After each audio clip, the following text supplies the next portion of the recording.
Anto Narasoma dalam karya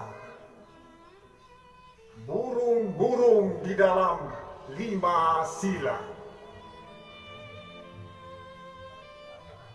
Burung-burung mengepak sayapnya tersesat di antara filosofi bangsa. Setelah kelahirannya diguncang gempa. Banyak paham yang tak pernah sepi karena burung tak bicara. Ayayaya, cepat kalian, maco ya. Betatuan.com, kau tuh maco. Maco apa dia, nak? Oi cek, Maco mau tuh. oi puisi aku nih, Oh, baca itu tadi puisi. maco apa? Maco Aku puisi. tuh, Ya wah. pengen jadi penyair cak ke Anto Narasoma.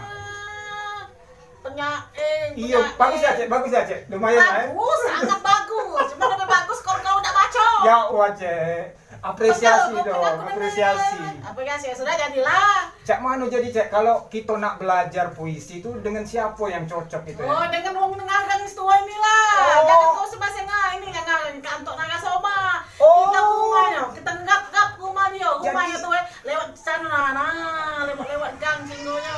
Ngap ke sana gitu Ya kan. wah. Mudah-mudahan dia ada sini. Dan juga kue lembagannya masih ada. Macam kita nahan makan. Lapar pun nih. Banyak yang banyak Bukan cak itu basa-basi cek, kau. bukan cak itu cek. Ngapa? Dia tuh kan wong besar, wong terkenal, dia kan galak dan nerima kita. Oh, ngapa nak gaul lah. Tampar kayak macan nanti ku tampar. Nah pemirsa, kalau mak itu jaronya, kita coba cari tahu siapakah Anto Narasoma, Betul. seorang penyair di Palembang dan Sumatera Selatan, salah satu penyair yang terkenal dari lokal sampai ke luar negeri. Oke? Banyak pula.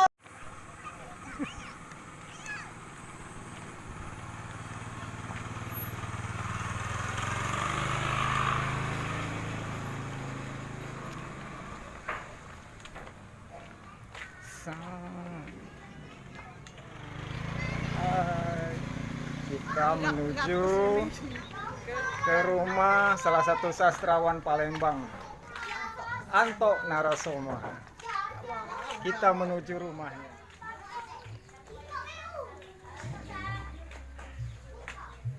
Waalaikumsalam.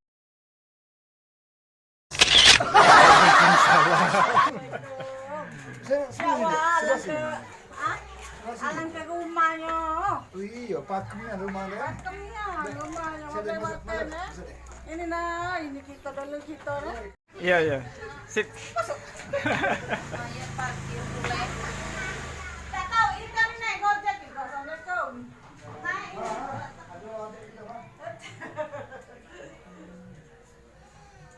Iya, iya. Burung dalam 5 sila. Burung-burung mengepak sayapnya tersesat di antara filosofi bangsa. Ada 5 sila ketika dilahirkan, namun perut ibunya terasa melilit setelah kelahirannya digencang gempa. Banyak paham yang tak pernah sepi karena burung-burung tak bicara, tapi menyanyikan Mars Pancasila yang memicu kreativitas bicara tak terbatas sebagai landasan budidaya bangsa ini. Burung itu pun berkepak sebagai landasan hati dan doa-doa karena agama dan keyakinan menguatkan ribuan pejuang di tanah merdeka. Dari sia-sia yang mendidik kearifan dan hukum. Apakah kelahiran prematur? Burung yang berkepak, pertanyaan itu seperti bulldozer. Adakah kearifan ilahiyah yang tataran kepemimpinan menjadikanmu burung-burung peliharaan?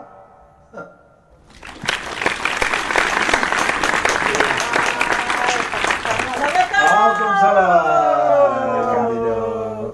Wah dari mana bisa anu apa tuh ini nian apa apa tergesa-gesa sini ada apa macam itu? Dari mata orang ke hati. Tapi memang maksudnya memang nak sini ya. Sengaja kak. Sengaja. Ya, Nah itu. ini kak, aku tadi denger kopeng kup manas.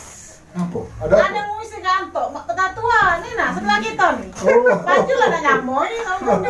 Untung gak ada gigi yang kuning. Yoi, kalau gitu. Sengaja Ini tuh, tahu apa Apa kuning yang ya? kuning. Iya. Papan cerita muka bagus tuh, suara bagus, cara puisinya bagus, karangannya juga bagus. Ini nggak belajar.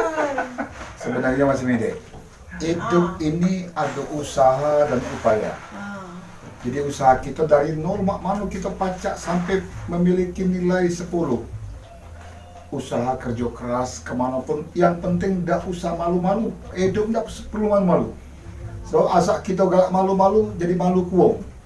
Filosofi hidup ya. Iya, jadi filosofi hidup tidak perlu malu-malu. Kalau kita malu-malu, besar kemaluan susah gitu. Apalagi malu-malu ke? Wes, ngatur dia. Pacak malu ya kita. Kita sapa dulu ya dak viewer gitu ya dak para warga netizen baik di Palembang maupun Sumatera Selatan maupun Indonesia. Terlebih internasional mungkin bisa lihat kita ya. Di sini bersama kita adalah Anto Narasoma, seorang penyair, seorang sastrawan, seorang wartawan yang berkecimpung di dunia seni ini, memulai karir sejak tahun 80-an bersama dengan orang-orang setegaan istilahnya ya, seberdirian dengan orang-orang Cito di Mongcok. yo bergerak sama-sama cek istilahnya dalam berseni ini. Yo. Waktu itu kan ada jahit, saya dijaga. Oh, itu. Kemudian Yang ada Romain, Romain, Yos Elias, Anwar Putra Bayu. Anwar Putra Bayu. Nah, dedengkot seniman lama yang berjaya, yang punya karya yang banyak di Sumsel dan Palembang. Amin. Oh, Itulah yang sama saling mencari. Kalau sekarang main nyemak, kan asal kita buka buka YouTube lah sudah ada galau ya.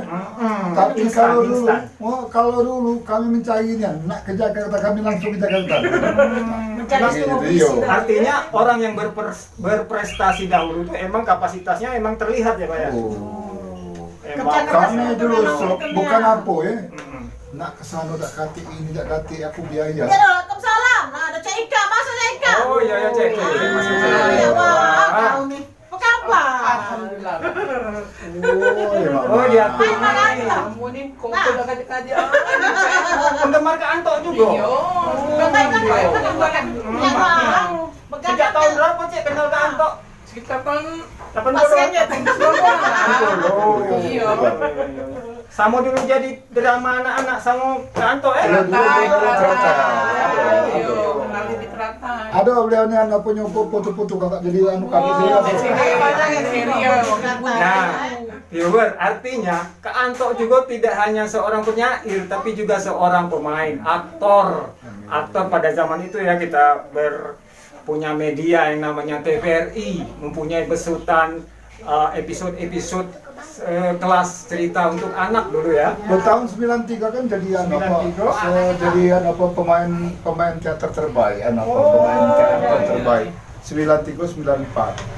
Itu dia sama-sama Anwar Surabaya, sama-sama dengan ini apa nama itu si Yos Elias waktu itu. Kami dengan Yos Elias sedikit baik selisihnya. Iya. Terus aku boleh cerita ke penghargaannya Kikigo dari A sampai Z. Apa? Kok sampai Jadi tujuan itu kalau- di malam berapa kami tantan nih? Yang Kan? ya kalau dulu, kalau zaman-zaman tahun 80 ada 90-an itu kakak pernah juara baca puisi juga, termasuk Otok juga pernah juara puisi yang diadakan oleh Dinas Pendidikan Nasional tahun 91 Januari 91 waktu itu.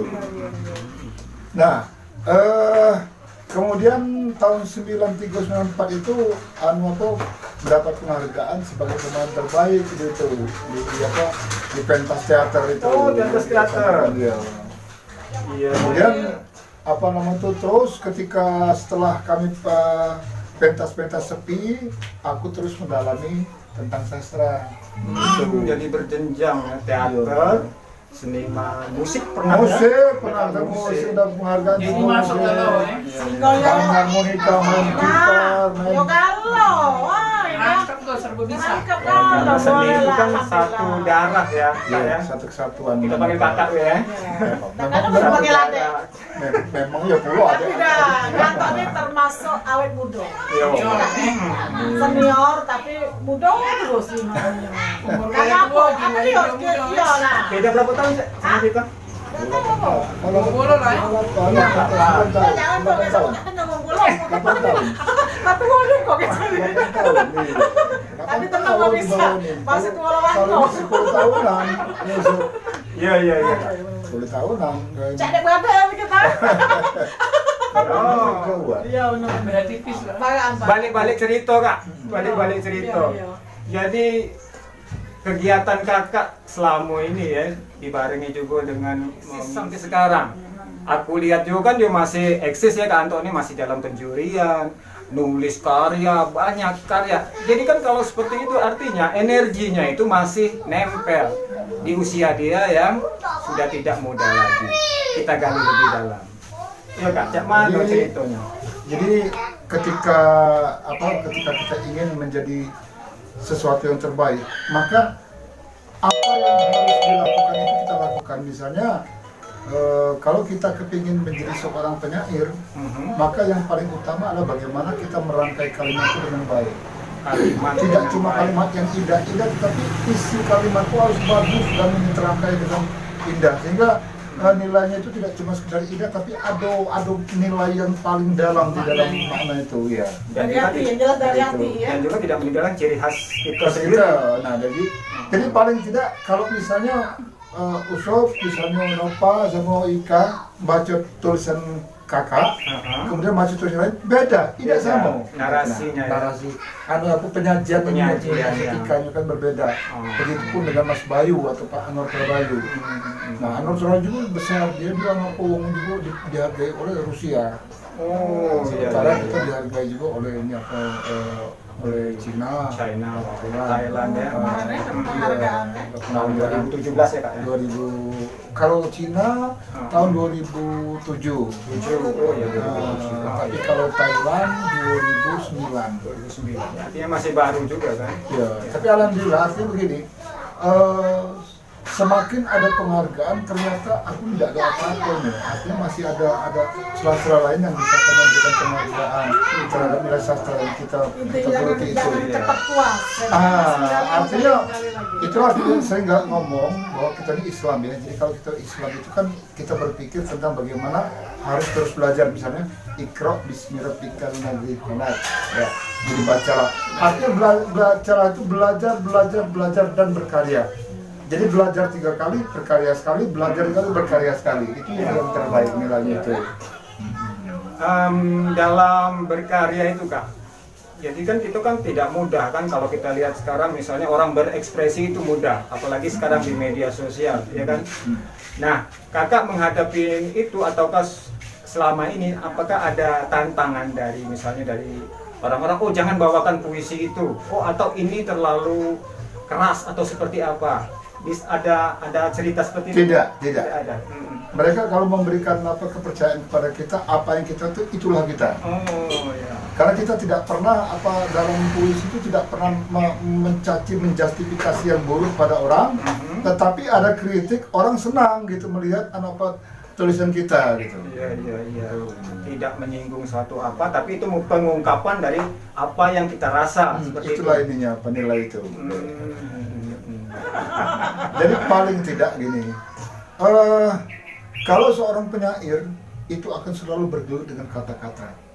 Tiap kata adalah nilai, tiap nilai adalah isi, tiap isi harus bernilai dan berkata-kata dalam rangkaian kalimat puisi. Itu yang dalam puisi sebenarnya. Sebab ketika kita melihat sesuatu, melihat ada momen-momen apa, itu akan muncul ide dari tulisan-tulisan kita. Misalnya kelahiran Pancasila tadi. Iya. Kelahiran Pancasila bisa jadi puisi. Iya. Seorang Nova bisa jadi puisi, seorang Yusuf bisa jadi puisi. Kalau menurut ini, Ika pun bisa jadi puisi. Iya. Karena apa? Itulah ide yang dituangkan ke dalam tulisan.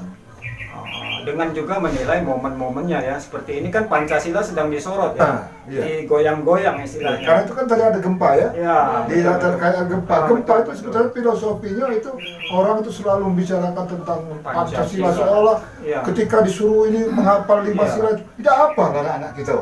Jangan anak, Untuk umur Nah, orang apa? tua juga anu jauh dari Jangan ini. kakek mau bilang apa kita apa? Nah, karena itu Mak Manonian kalau baca dalam tiap persoalan yang kita tulis, yang kita hadapi, Aha. itu kita kuasai sepenuhnya. Karena itulah sebuah nilai yang akan membesarkan kita.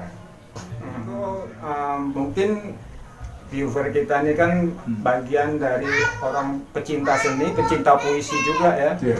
Dan pernah mengikuti berbagai event Lomba-lomba, puisi. ya.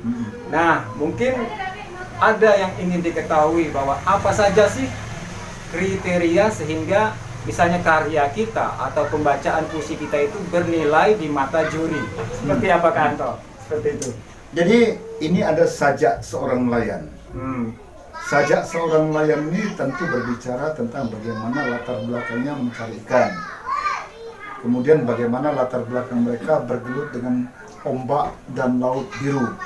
Bergelut dengan sejumlah bahaya di dalam melaksanakan kegiatan mereka sehari-hari. Interpretasi. Nah, bagaimana interpretasi itu bisa masuk ke dalam bacaan kita? Maka ketika kita membaca sajak seorang nelayan ini, orang itu terpana dan masuk sebagai kategori penilaian yang baik. Misalnya, sajak seorang nelayan. Di pantai itulah aku ketika melarungkan pikiran pada perahu kertas yang kau tulis untukmu kekasih. Sebatang pengayuh ku pertangkan ke langit lepas sebagai istriku, membisikkan kata-kata di dalam syair kehidupan tentang puisi dan sajak seorang nelayan. Ya artinya itu tidak hanya real ya yang kita, tapi Iya. dia itu seolah-olah membayangkan dia merayu Nah, seperti itu ya. begitu. Kata-katanya Jadi, terlalu. jadi di laut ini, bagaimana ketika kita membicarakan tentang laut, orang itu membayangkan laut. Nah itu. Masuk ke situ. Iya. Jadi itu sebetulnya jadi interpretasinya seperti Iya, itu. bisa memang. Kemudian kalau penjedaan, kapan ketika seorang Kita pembaca tinggi. puisi itu dia menegaskan ya, apa istilahnya stuck-stucknya itu ya. mengekspresikan misalnya tidak langsung di pantai, tidak kan? Iya. Di pantai itulah aku ketika melarungkan pikiran pada perahu kertas yang kau kutulis untukmu kekasih. Nah, kekasih di sini Iya. ini besar berarti kita kekasih pada Tuhan. Oh. Jadi ada ditekankan ya. Sebatang pengayuh ku pertentangkan ke langit lepas setelah istriku membisikkan kata-kata di dalam syair kehidupan tentang puisi dan sajak seorang nelayan. Puisinya berkait. Nah, kaitan jadi bagaimana kita seolah-olah kita membicarakan tentang laut dan nelayan di dalam bacaan itu ininya. Tapi ada pesan juga kan di dalamnya. Ya, pesan seperti ini kan terakhir kan begini. Kapan jala dan pukat menjadi pertemuan? Buih-buih diksi dalam lembaran puisi di antara beningnya lautmu kekasih.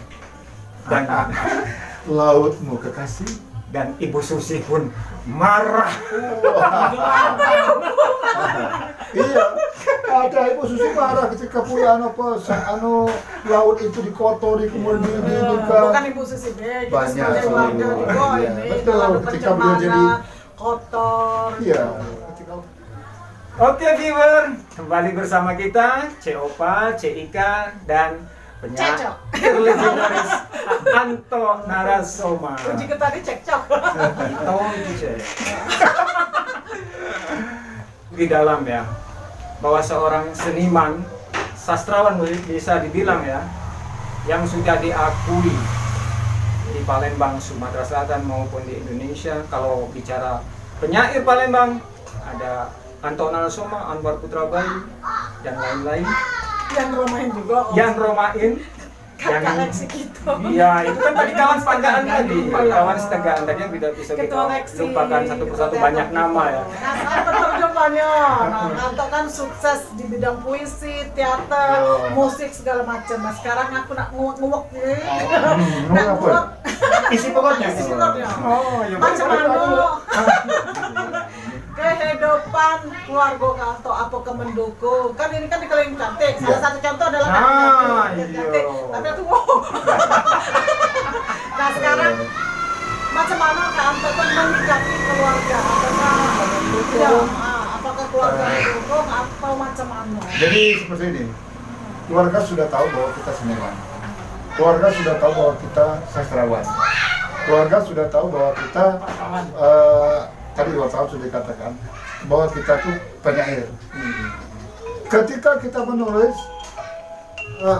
istri kita, keluarga kita tidak ikut-ikutan silakan apa seperti apa, silakan apa seperti ini. Yang jelas, saya sudah memberikan nilai terbaik bagi keluarga ini sehingga keluarga tidak mampu untuk melakukan protes dan membantah segala apa yang ada pada kita. Kalaupun kita melaksanakan sesuatu itu, berarti nilai kita adalah bagaimana kita bisa mengekspresikan kemampuan kita sebagai seorang seniman, sebagai seorang penyair, sebagai seorang jurnalis. Ya. Artinya mendukung, Mendukung. alhamdulillah. Ya. Resiko punya suami Yang seorang seniman, Amin. Apalagi Belaga ya deh, Belaga dan Belagu. ada zamannya. Terus apa kan masih Belaga? Hobi nyanyi juga kan? Wah, itu aku tuh kan yang jelas Iya. banyak cerita. Banyak betina-betina cantik yang belum menikah Anto. dari dulu. Tapi yang penting kan kita bisa menyikapinya, betul kata Kak Anto kan. Apa tuh seluruh betina-betina itu kita anggap dulur gitu. Iya. Udah enggak gitu. Yang penting istri kita Siko di Palembang, Siko di Iya. Jakarta.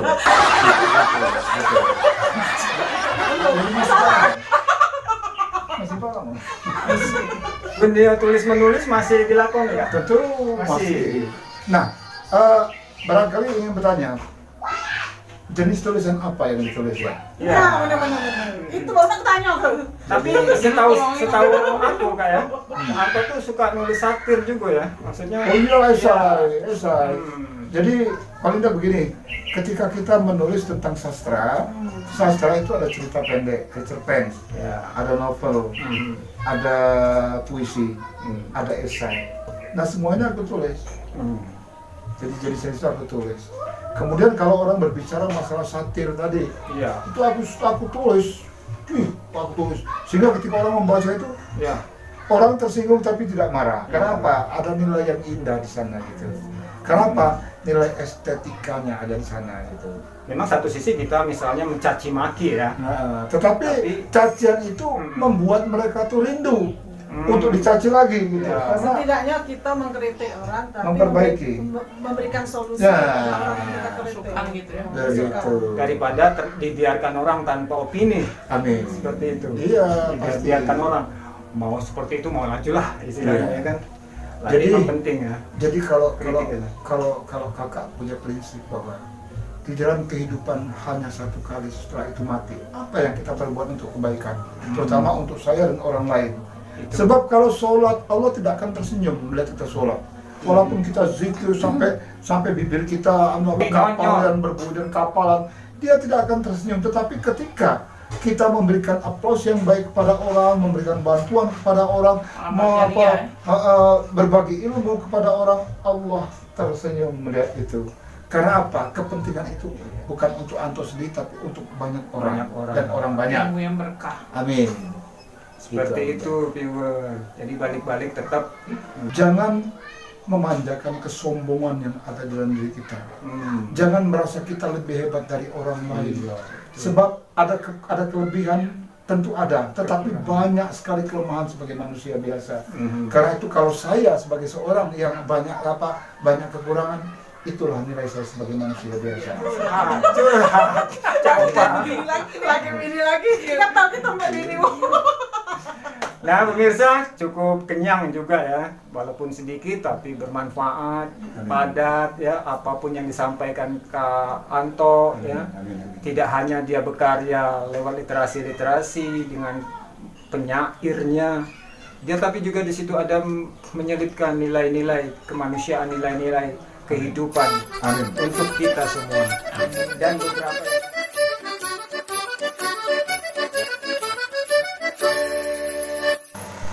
Baiklah pemirsa sekalian, viewer yang budiman, terima kasih sudah menonton acara kita. Sampai ketemu lagi di channel berikutnya dengan orang-orang yang asyik dan unik.